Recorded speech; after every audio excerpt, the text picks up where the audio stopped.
भजन संहिता 49 अध्याय कुल पद 20। हे देश देश के सब लोगों, यह सुनो। हे संसार के सब निवासियों, कान लगाओ। क्या ऊंच क्या नीच, क्या धनी क्या दरिद्र, कान लगाओ। मेरे मुँह से बुद्धि की बातें निकलेंगी और मेरे हृदय की बातें समझ की होगी। मैं नीति वचन की ओर अपना कान लगाऊंगा। मैं वीणा बजाते हुए अपनी गुप्त बातें प्रकाशित करूंगा।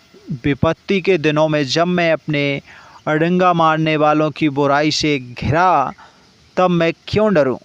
जो अपनी संपत्ति पर भरोसा रखते और अपने धन की बहुतायात पर फूलते हैं, उनमें से कोई अपने भाई को किसी भांति छुड़ा नहीं सकता और न परमेश्वर को उसकी संति प्रायश्चित में कुछ दे सकता है, क्योंकि उसके प्राण की छुड़ौती भारी है, वह अंत तक कभी न चुका सकेगा। कोई ऐसा नहीं जो सदैव जीवित रहे और कब्र को न देखे, क्योंकि देखने में आता है कि बुद्धिमान भी मरता है और मूर्ख और पशु सरीखा मनुष्य भी दोनों नाश होते हैं और अपनी संपत्ति औरों के लिए छोड़ जाते हैं। वे मन ही मन यह सोचते हैं कि उनका घर सदा स्थिर रहेगा और उनके निवास पीढ़ी से पीढ़ी तक बने रहेंगे, इसलिए वे अपनी अपनी भूमि का नाम अपने अपने नाम पर रखते हैं। परंतु मनुष्य प्रतिष्ठा पा कर भी स्थिर नहीं रहता, वह पशुओं के समान होता है जो मर मिटते हैं।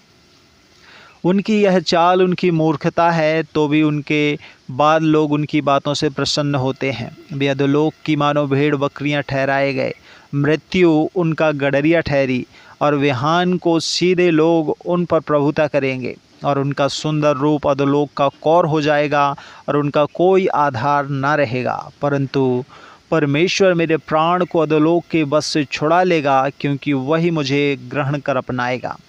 जब कोई धनी हो जाए और उसके घर का वैभव बढ़ जाए, तब तू भय न खाना, क्योंकि वह मर कर कुछ भी साथ न ले जाएगा, ना उसका वैभव उसके साथ कब्र में जाएगा। चाहे वह जीते जी अपने आप को धन्य कहता रहे, अर्थात जब तू अपनी भलाई करता है तब वे लोग तेरी प्रशंसा करते हैं, तो भी वह अपनी पुरखाओं के समान में मिलाया जाएगा, जो कभी उजियाला न देखेंगे। मनुष्य चाहे प्रतिष्ठित